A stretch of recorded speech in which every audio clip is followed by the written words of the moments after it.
The Kolbrin Bible, Book of Morals and Precepts, Chapter 46, Speech. Speech is the most sociable of all the attributes of man. It raises him above the beast and reveals his heart to a friend. Make yourself a craftsman in speech, and in a contest of words you will become the victor. The master is deft of speech, while the servant is clumsy. High rank and skill in speech are inevitable companions, but to a hasty-tempered or irresponsible man, the gift of the golden tongue is like a sharp sword in the hands of a madman. The tongue is the mightiest of weapons, and fair speech wins more battles than fighting. It is also true to say that without speech, there would be less strife. To speak well, you must speak honestly and from the heart. A dishonest tongue is a traitor within your walls, which will betray you. An inconsistent tongue leads among many devious paths, and you are lost. If you say a thing in one place and contradict yourself in another, you will be wanted in neither. Your testimonies should at all times and in all places support themselves. Speak quietly and to the point. Conserve your words. The weakling is a mere word-wasting tongue-wagger. Be not like him. Speak firmly and to the point, graciously, without malice or ill feeling. Consider carefully your choice of words. One capable of two meanings issuing from your mouth without thought and being repeated elsewhere may turn men against you.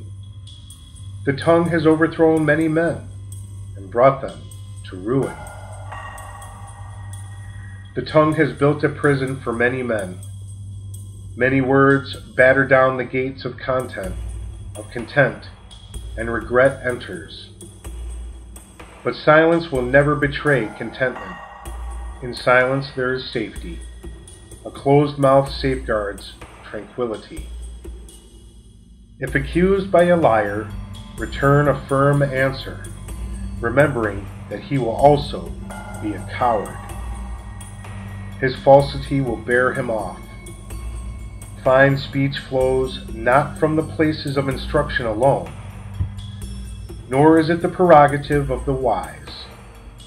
It may be found among men who carry water, or the women who sit at the grindstone. An abundant supply of words is not enough. Like a necklace, they must be strung together in harmony and grace. Converse with the ignorant man as well as with the wise one. For wisdom is not wholly in the keeping of the wise. Does a physician learn from the sick or from the healthy?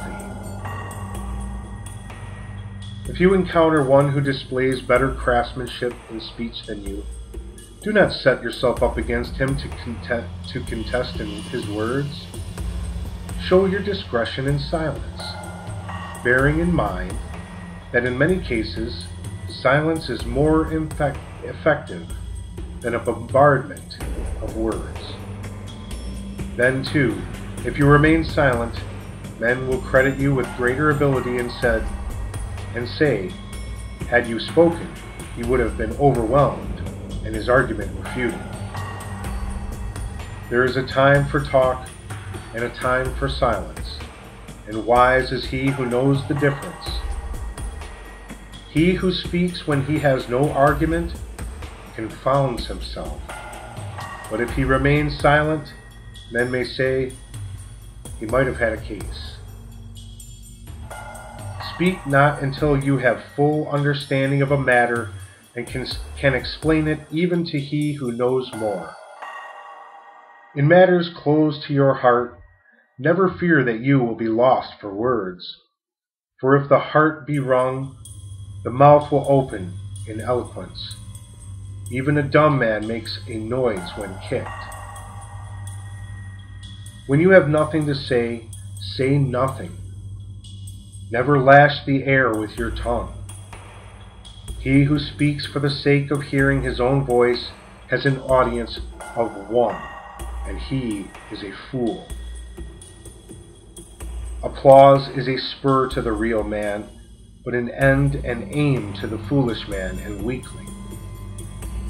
Better the silent acclaim in the heart than the outpouring of noisy applause. A loud mouth discloses an ignorant heart. The babbling man destroys instructive conversation, for it is overwhelmed and swept aside in his torrent of words. The ear becomes weary with listening and closes itself in sleep. Even the humble hen fowl is more productive than a babbling man. It lays an egg before it cackles. A large outflowing of words is followed by regret and disquiet of heart. But beside the still pool of silence, there is tranquility and safety. The unthinking man gives full rein to his wayward tongue. His speech gallops away, out of control, and he crashes at the hurdles of foolishness erected by his own words. Let wisdom be the sentinel guarding the exit from your mouth, that no demon formed of words may escape to destroy your peace. If you speak with the headman, choose your words with care. If your counsel pleases, he will remember you when others seek promotion. Never give misleading evidence before the judges, or speak in a manner which may lead to misinterpretation. If your neighbor lay fettered in a place of confinement because of your unruly tongue, his shade would haunt your bedchamber. Fine words are out of place on the lips of a fool, and lies on those of a governor. A falsehood spoken by a lowly man is less wicked than one told by a man of position and estate. Even a fool, if he keep his mouth shut, may appear wise. The slow-speaking witness speaks firmly and frames the speech in truth. He who speaks with haste leads his tongue towards falsehood. Truth is burnished by the cautious tongue, and its careful winnowing of words absolves it from error. Avoid the lewd speech of ignorant men, for this is the consolation of slaves, even as lying is the refuge of the servile. Abusive words should never be hurled against those who stir you to wrath, for always they will return, like echoes from a cliff. Become a craftsman with words, that your tongue may command products of intricate splendor and power, which will confound your adversaries and raise you to the utmost heights of eloquence and set you above the multitude.